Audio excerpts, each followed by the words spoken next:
My name is Coach Adrian, and I wanted to do a video to help you understand signs that your no contact is working.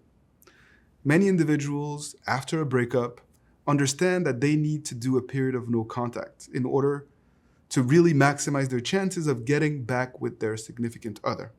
But once you decide not to reach out, then you're kind of in this limbo. You don't know if it's actually working. You don't know if it's the right decision. You start to second guess if perhaps your significant other is pulling away from you as a result of you not contacting them. So how can you know if this no contact is actually helping you take steps towards rebuilding a new and improved relationship? So I wanted to explore in this video with you some of those signs that I look for when my clients decide to pull away. The first is whether this period of no contact has enabled you to regain control over your emotions. Because the whole point here is to be able to get to a place where you can not just react out of emotion or impulse when you're communicating with your significant other. You need to be able to be stable and grounded in order to offer something that is both sustainable and that also inspires your significant other to want to be with you. Not to do you a solid, not to help you out because you need them, but because they're inspired by you.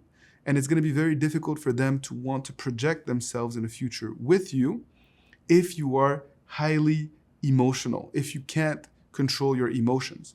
And that is often manifested in a variety of ways.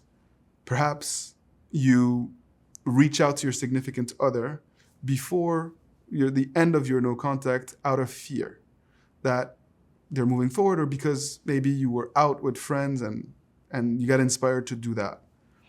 But it can also manifest itself in other ways. Perhaps it's just that even though you're not reaching out to them during the no contact, you're crying yourself to sleep every night, or you're checking their social media compulsively, or you're calling friends to figure out, what they're doing and what they're up to, or to ask other people to check up on them on your behalf.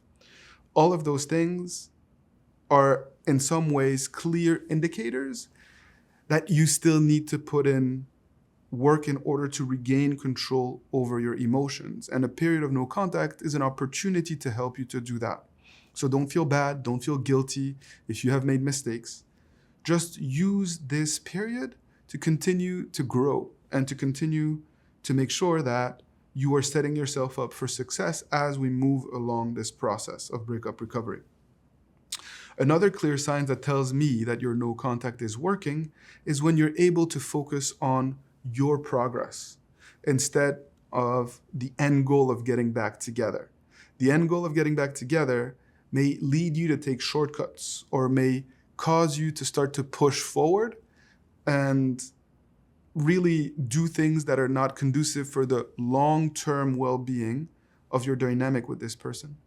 And so the more you're focused on this process of personal transformation, the more your chances of a new and improved relationship will happen or will grow. But it starts with that ability to not obsess over getting back together. And a period of no contact is supposed to help you move and take steps in that direction. Another clear sign that your no contact is working is when you're able to start to build new routines.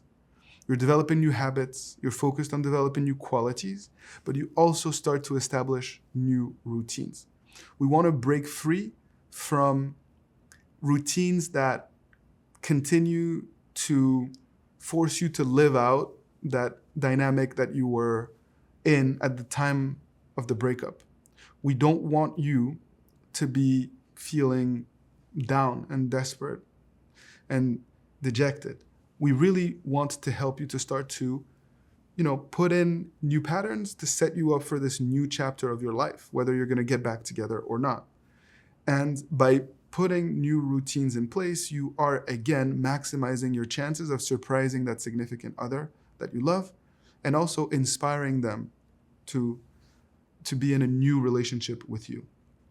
As a result of all of those things, what I tend to see is that you have a renewed sense of confidence, a renewed sense of self that is not grounded in the validation that your ex is giving you. And that is very freeing. A no contact period is meant to be a process that brings about freedom, well-being, and happiness. And that leads me to my last point. We see progress in no contact when you start to be happier. Despite the fact that you're not talking to your significant other, your level of well-being and happiness should increase. So those are the signs that I look for when my clients, the ones that I work with in no contact, and those that leave comments in videos just like this one, to see how they're doing and to see how this period of no contact is progressing for them. Notice that at no point in this video did I talk about your ex, about what they do, if they reach out, or if they're going out, or if they decide to date someone else, because all of those things fall outside of our control. So we don't want to focus on them. If they happen, of course we can adjust, we can react appropriately. And there are many videos that address those topics. And I look forward to doing many more videos for you to continue to support you. But the point is, no contact is meant to be an empowering and enabling experience for you. You decide to do it for yourself. So don't look to your ex for validation and don't focus on this obsession of getting back together now, because that is short-sighted and we don't want to get back together just to relive another breakup. So I hope that this was helpful. Please share your comments in the comment section below. If you need to do a coaching session to talk about this period of no contact together, you know that you can do so through our website, and I'm sure that you will be able to find the link in the description of the video below as well. As always, thank you for your trust. I am excited for you on this journey, and I wish you only the best. Take good care.